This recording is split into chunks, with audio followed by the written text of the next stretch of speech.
আসসালামাইকুম বন্ধুরা, জুম্মা মোবারক। আজ শুক্রবার। এই তো আমি রেহানা হাওলাদার নিয়ে আসলাম তোমাদের মাঝে ডেলি ব্লগ।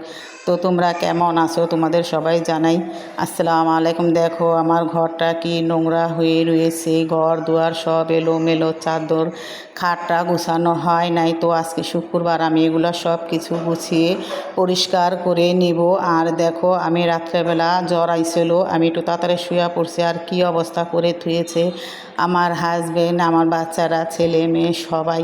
তো আমার একটু শরীর অসুস্থ হলে কেউ দেখার মানুষ নাই। জুতাগুলো কই রাখছে দেখো, কাপড় চোপড় এলোমেলো সব কিছু মিলিয়ে এখন আমি আজকে সব কিছু গুছিয়ে গাছিয়ে নেব, পরিষ্কার করে নেব, তোমাদের মাঝে নিয়ে আসলাম।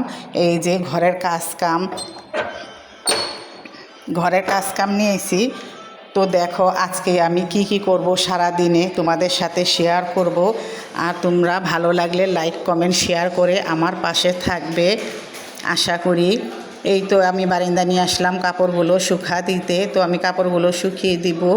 আর এখানে আমি বারান্দায় বেশি কাপড় দিই না, কারণ এই বারান্দায় আমার অনেকগুলা গাছ আছে, গাছের ছাওয়া পড়ে। আর কাপড়টা না শুকানো দেওয়াটাই ভালো। এজন্য আমি কাপড় সবসময় আমি আরেক বারান্দায় আছে ওটার মধ্যে দিয়ে দিই, এই বারান্দায় কম দিই। তো আমি সবগুলো কাপড় সুন্দর করে শুকিয়ে দিব।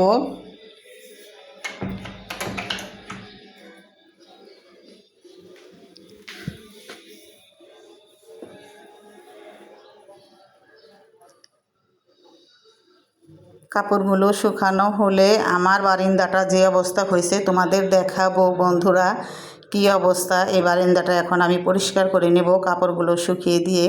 আর ওই রুমে মেয়ে শুয়ে রয়েছে দেখা, এখন আমি এই বারান্দায় কাপড়গুলো দিলাম। তো কাপড় অল্পই, বেশি না।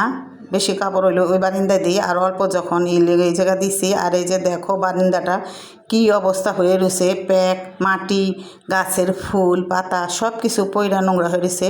তো আমি এখন বিছনা গোছাবো, বিছনার চাদরটা সুন্দর করে বিছিয়ে নিব। আপুরা ভাইয়ারা বন্ধুরা যা বিছনা আছে আমার, এটাই আলহামদুলিল্লাহ। তো আমি এখন খাটটা গুছিয়ে নিব।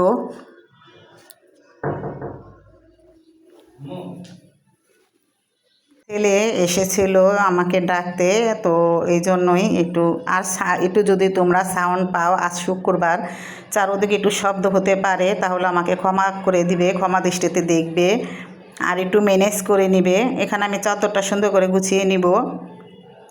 আর এই যে দেখো ফলের ঝুড়িটা, ফল খাওয়া হয়েছে, তো আমি এখন নিয়ে টেবিলের উপরে রাখবো। আর ওই টেবিলটা পরিষ্কার করে নিব।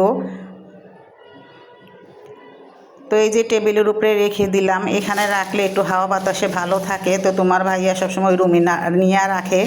অনেক রাত্রে তার খিদা পায়, আমার খিদা পায়, এজন্য। আর আমার ছেলে মেয়েরা কোনো ফল খায় না, আমাদের দুজনেরই খেতে হয়। তো এই ফলগুলো আমাদের দুজনেরই খেতে হয়েছে। আর আমার বেশিরভাগ এই কলাই খেতে হয়, কারণ ইয়ের জন্য একটু কলাটা খেলে খুব ভালো, এই জন্য সবসময় আমার ঘরে কলাটা থাকে। এই তো টেবিলটা পোছা হয়ে গেছে। আর দেখো রান্নাঘরের কি অবস্থা, আমি যদি একটু হাত না লাগাই তাহলে আমার ঘরের এই অবস্থা হয়। আর অনেকগুলো ভাত রয়ে গেছে, কেউ খায় নাই। তো আমি আজকে এই ভাতগুলো দিয়ে সুন্দর করে ভাত রান্না করব। আজকে বেশি কিছু রান্না করব না, কারণ আমরা একটু বাইরে যাব, এই জন্য। আর রান্নাঘরটা আমি সুন্দর করে গুছিয়ে নেব পরিষ্কার করে। তো আমার ঘরের কাজ আমারই করতে হয়। মেয়ে পড়ালেখা করে, আর একটু যদি বলি তো করে। আমি এত মেয়েকে চাপ দেই না, কারণ একটু পড়ালেখা করে, এটাই আমার কাছে মেয়েকে পড়ালেখার কথা বলতে হয় না। এই যে অনেকগুলো ভাত, তো আমি এটা দিয়ে অল্প কটা চাল দিয়ে রান্না করে নেব দুপুরের জন্য। আর এখানে রসুনগুলো কালকে আছিল, পেঁয়াজ, এগুলো আমি ধুয়ে রেখে দেব দুপুরে রান্না করার জন্য। আর এই যেখানে ধইনা পাতার গোড়াটা দেখছো অনেক বড়, মাশাআল্লাহ। এটা আমি এখন লাগাই দিব। লাগাই দিলে মনে করো সময়তে এটা খাওয়া যায় গাছ থেকে ছিঁড়ে। তো আমি এখন মাটিতে গুঁজা লাগাই দিব। এই যে আমি এখানে লাগাই দিব ধইনা পাতার গোড়াটা।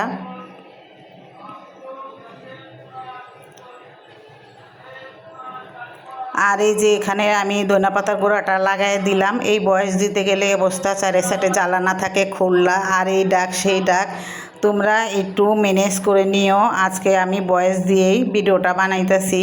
আর এখানে বারান্দাটা আমি পুছতে আসলাম, তো বারান্দাটা সুন্দর করে পুছে নেব। আর আমি প্রতিদিন এই বারান্দা পুছি।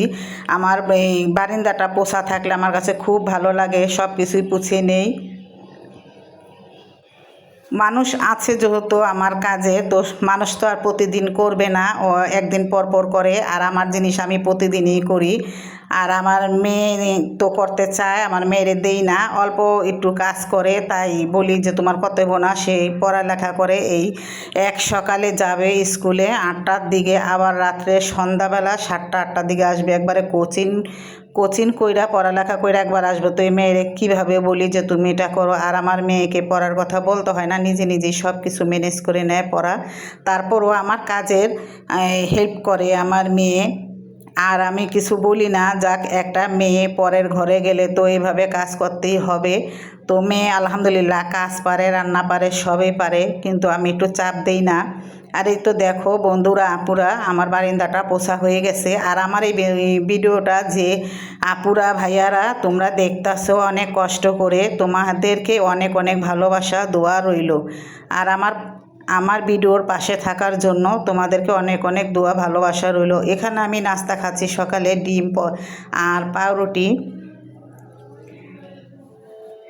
ডিম ভাজা আর পাউরুটি নাস্তাটা করে নিলাম। আর আমার রাত্রে অনেক জ্বর আইছে। আর কালকে একটা টেনশন ছিল, তো ওই টেনশনের থেকে আমার শরীরটা অনেক খারাপ হয়ে গেছিলো, প্রেশার চাপ হয়ে গেছিলো। তো এখন আমি একটু জ্বরের ওষুধ খেয়ে নেব। আমার পুরাটা শরীর ব্যথা করছে আর অনেক জ্বর আইছে, এটা নিয়ে আমি সব কাজগুলো সেরে নিলাম।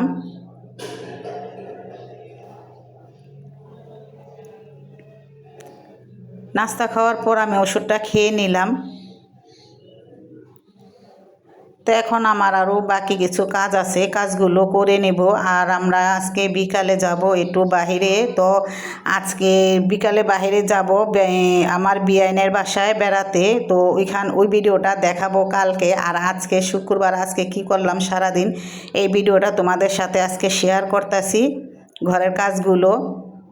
আর এই যে এখানে আলু ঝুরি করে নিয়েছি, আলু ভাজি করব।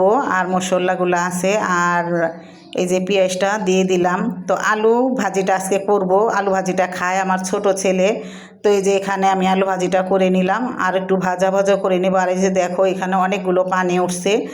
পানি ওঠার কারণে আলুটা ভালো করে সিদ্ধ হবে, সিদ্ধ হলে ভাজিটা খুব ভালো লাগবে। এই যে আমার আলু ভাজিটা দেখো হয়ে গেছে, মাশাল্লাহ খুব সুন্দর। আর আমার ছেলে আলু ভাজিটা খুব পছন্দ করে, এজন্য রান্না করা হলো ছোট ছেলের জন্য। আর এই তো দেখো আমি এখানে তেল দিয়ে দিলাম, তেলটা গরম হওয়ার পর আমি পেঁয়াজ দিয়ে দিছি। তো আমি এটাতে একটু তরকারি রান্না করব।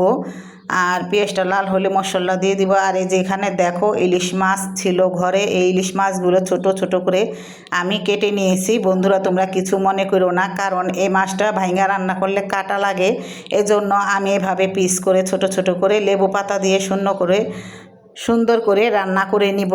তো এই যে দেখো লেবু পাতা দিয়ে আমি বোনা বোনা করে রান্না করে নিলাম। আর ভাঙলে কাটা লাগে, এই জন্য ভাঙলাম না। তো আমার তরকারিটা আর একটু হবে, একটু ঢেকে দিলাম, সুন্দরভাবে হবে। আর এই তো দেখো রান্নাঘরগুলো আমি সুন্দর করে পরিষ্কার করে নিয়েছি, হাঁড়ি পাতিল সব কিছু ধুয়ে সব পরিষ্কার করে জায়গায় মতন রাখছি। আর এই যে এখানে দেখো ইলিশ মাছের ঝুরিটা রান্না করা হয়ে গেছে, লেবু পাতা দিয়ে ইলিশ মাছের ঝুরি করলাম। আর এখানে আছে আলু ভাজি, তো আলু ভাজিটাও রান্না করা হয়ে গেছে। আর রান্না করছি ভাত। তো আজকে এগুলাই খাবে, আর রাত্রেবেলা তো আমাদের দাওয়াত। আর এই দেখো আমার রুমটা সুন্দর করে পরিষ্কার করা হয়ে গেল, আমি সব কিছু গুছিয়ে গাছিয়ে নিয়েছি। আমার অসুস্থ শরীর নিয়ে যা পারছি আলহামদুলিল্লাহ খুব ভালো করে কাজগুলো সেরে নিলাম। সব কিছু গুছিয়ে নিয়েছি কাপড় চোপড় ভাঁজ করে। এই তো তোমাদের একটু ঘুরিয়ে ঘুরিয়ে দেখাচ্ছি।